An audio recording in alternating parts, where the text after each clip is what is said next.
Польское радио на русском.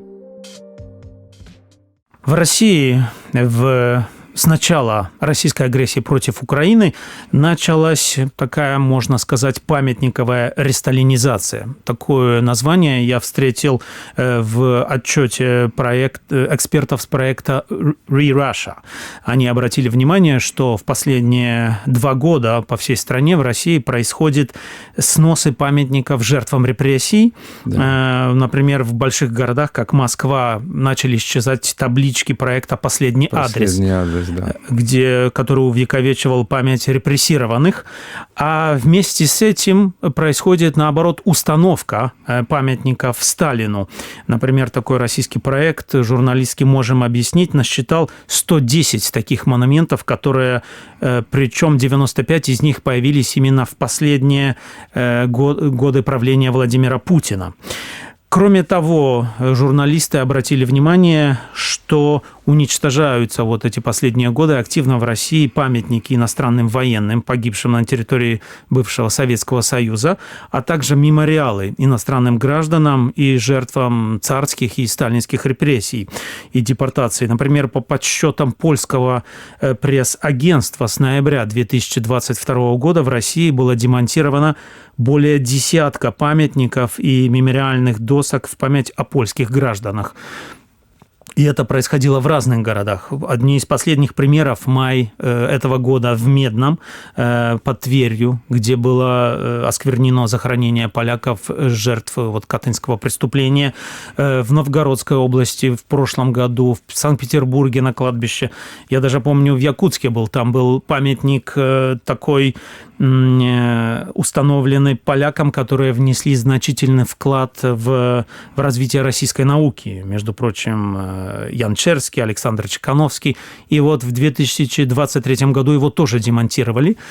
И поэтому я хотел спросить, какие причины, то есть вот российские журналисты обращают внимание, что это систематически, то есть это какая-то специальная политика, или же это, не знаю, происходит именно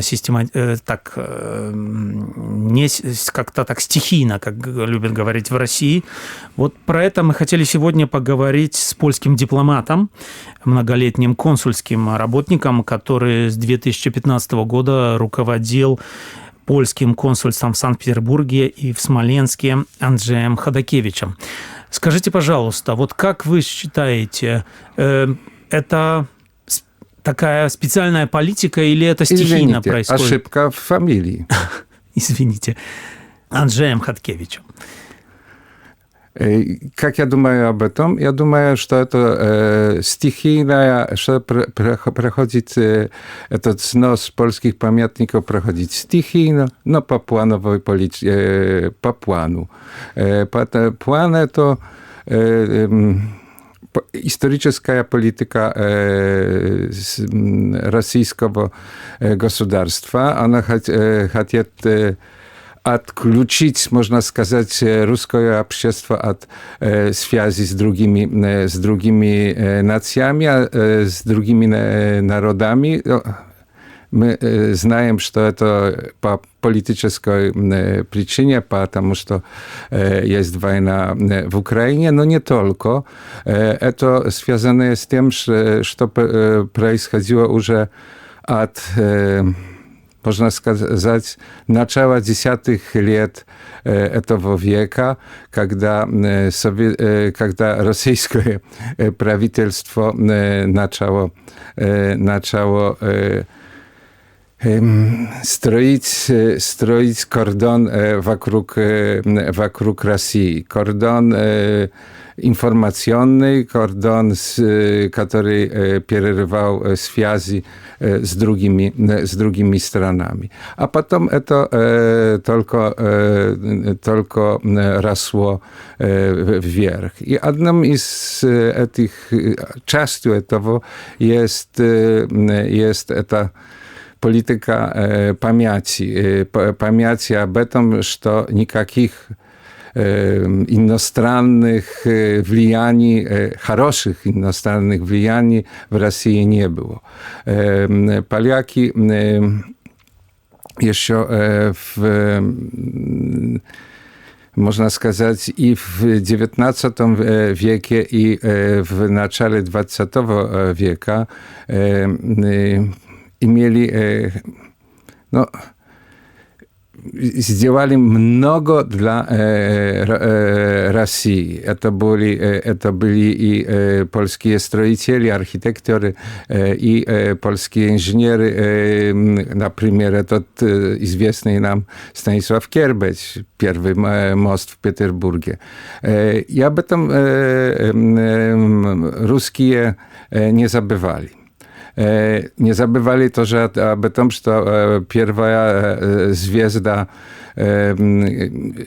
современного искусства это поляк Малевич.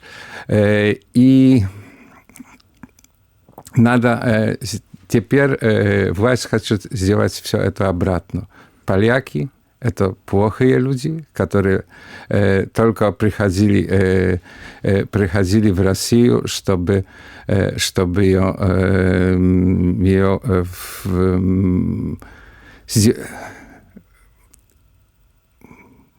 чтобы Россию uzależnić, сделать зависимой. Сделать зависимой от Польши. А почему именно поляки? Ну, Россия вела войны практически со всеми своими соседями. Но только можно сказать, что только поляки были 2 раза в Кремле, и этот миф 1610 года.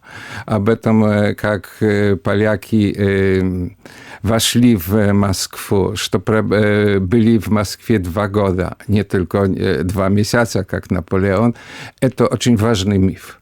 Это, так можно сказать, миф об этом, что возможно, что есть такие враги, которые хотят нас захватить. И это поляки. Ну, а вот вы, когда, будучи дипломатом... Это вспомню, очень смешное, когда я работал в Смоленске, прочитал, это уже было после начала этой первой части этой войны в 21 году. В 21 году я прочитал, что и сегодня поляки хотят взять Смоленск и отобрать его России. Это было невероятно. А насколько люди в это верят? Ну, пока я думаю, что люди в это не верят. Что, например, в этом Смоленске польские следы известны. Известны и в названиях улиц, и названиях мест. Так что люди об этом не забывают, о том, какое влияние на историю этого города было в польские времена. Это польские времена, это 40 лет, вблизи 40 лет. Но и в Петербурге тоже было видно, что есть, можно сказать, такое разделение между тем, что люди говорили о современных политических отношениях между Польшей и Россией, а тем, что думали о влиянии поляков, о известных поляках, которые работали в России. Никто не снимал доски об этом, что инженер Кербeć сделал первый мост в Санкт-Петербурге. Но тогда, а когда это началось? Потому что если вот смотрим сообщения ПАП, что произошло более десятка памятников разрушено. Значит, были времена, когда их ставили. То есть, когда вот произошел этот перелом? И с чем он связан, по вашему мнению? По моему мнению, связаны с 2014 годом, началом инвазии на Украину и тем, что Россия поняла, что Польша есть по второй стороне этого фронта и что надо Польшу уважать, смотреть как на врага. Так, смотреть как на врага, на Польшу. И первое снесение памятника, когда я работал в западно-северном части России, в Петербургском округе, это был 2016 год, когда власти, это было прямо власти, никакого там общественная, в кавычках, организация. Это было снесение памятника Józefu Konradu в Вологде. Этот памятник убрали, сказали, что он вернется на это место, но после какой-то там работки этого места и никогда уже не вернул. Но когда я обращал, чтобы они вернулись в то же самое место и сказали, нет, в это самое место это невозможно. Как вы хотите, можно поставить вблизи музея Сталина. Ну вот я, кстати, хотел спросить, потому что почему они тогда не делают это открыто? Потому что многие памятники вот обращают внимание, что официальных комментариев нету, либо есть заявление, что это произошло стихийно, хотя, как обращают внимание журналисты, тяжело про какую-то стихийность демонтажа памятника говорить, потому что там надо тяжелая техника, а кроме этого часть памятников были под охраной закона в России. Вот поэтому почему это не происходит так открыто? Потому что российской власти есть нужно, чтобы никто не сравнивал Россию с Польшей. В Польше памятники советским солдатам сносят власти местные по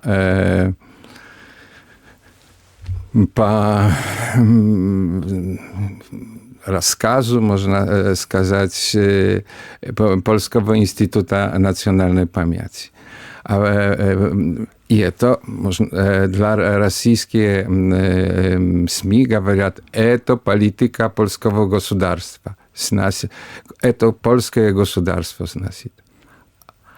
А в России, но у нас только общественный ответ на это. Нет, наше государство ничего такого не делает. Но тут вот вы в этот момент... Посмотрите, главные памятники.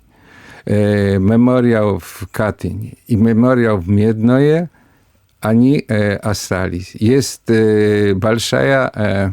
в кавычках дискуссия, кто убил польских офицеров, но никто не говорит о том, чтобы снести эти памятники, потому что это нужно властям. Есть только два места, для которых мы оставляем, думают власти, потому что мы будем на основе этих мест строить миф о убийстве поляков немцами. Я к этому вопросу еще вернусь. Только хотел у вас спросить, вы вот вспомнили это решение в Польше о переносе или демонтаже советских памятников. Но в отличие, но тут есть разница. В Польше, например, захоронения советских солдат остаются, их никто не демонтирует. В России же как раз вот эти примеры, про которые я говорил, и там много других, это в большинстве очень часто это касается именно захоронений польских либо же солдат, либо же польских граждан репрессированных. То есть тут есть все-таки большая разница. Jest большая разница,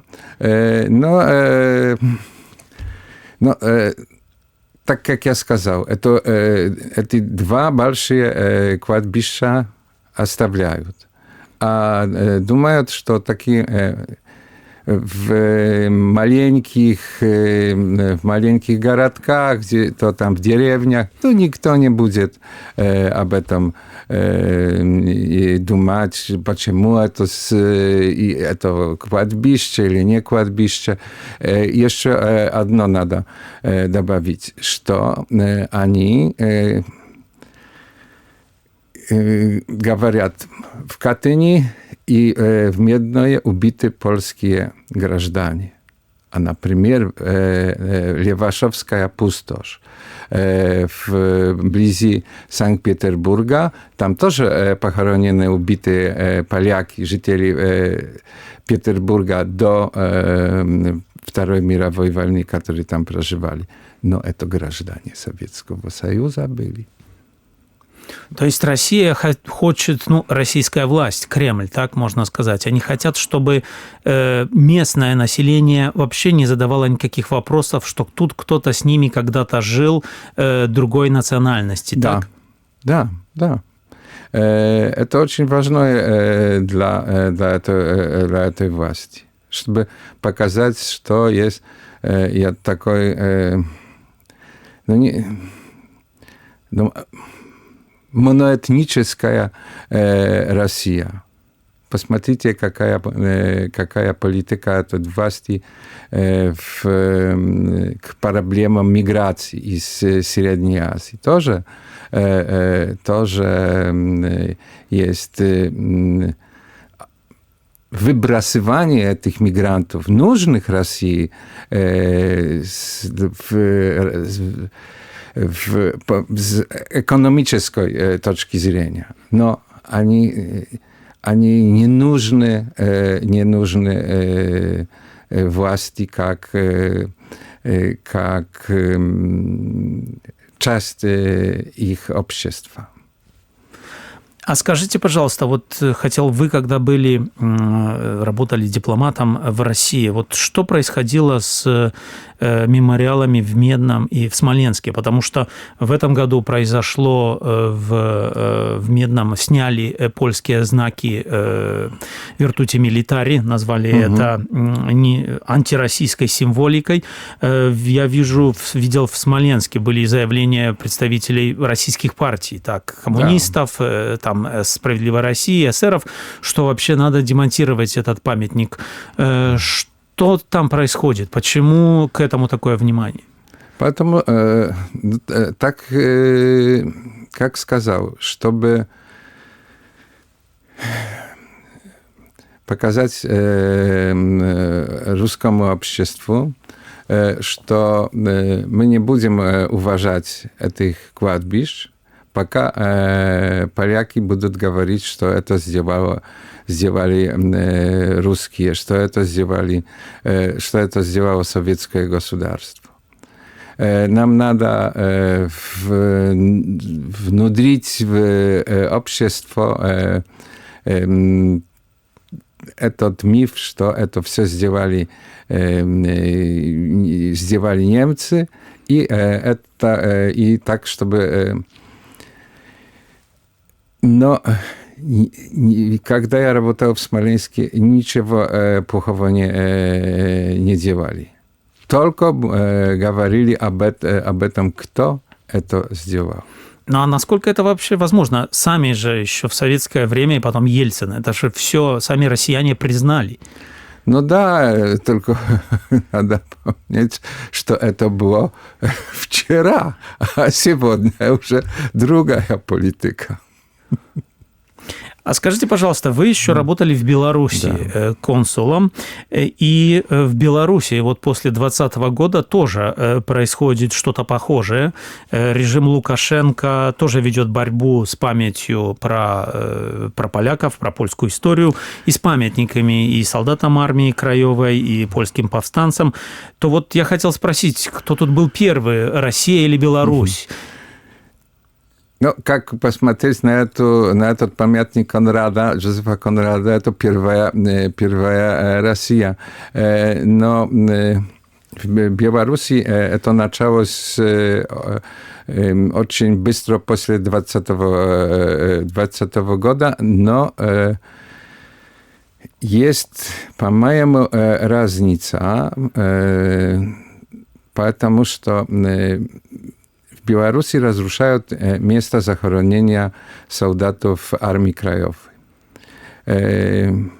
Как читаю разные информации из Беларуси, видно, что уже все.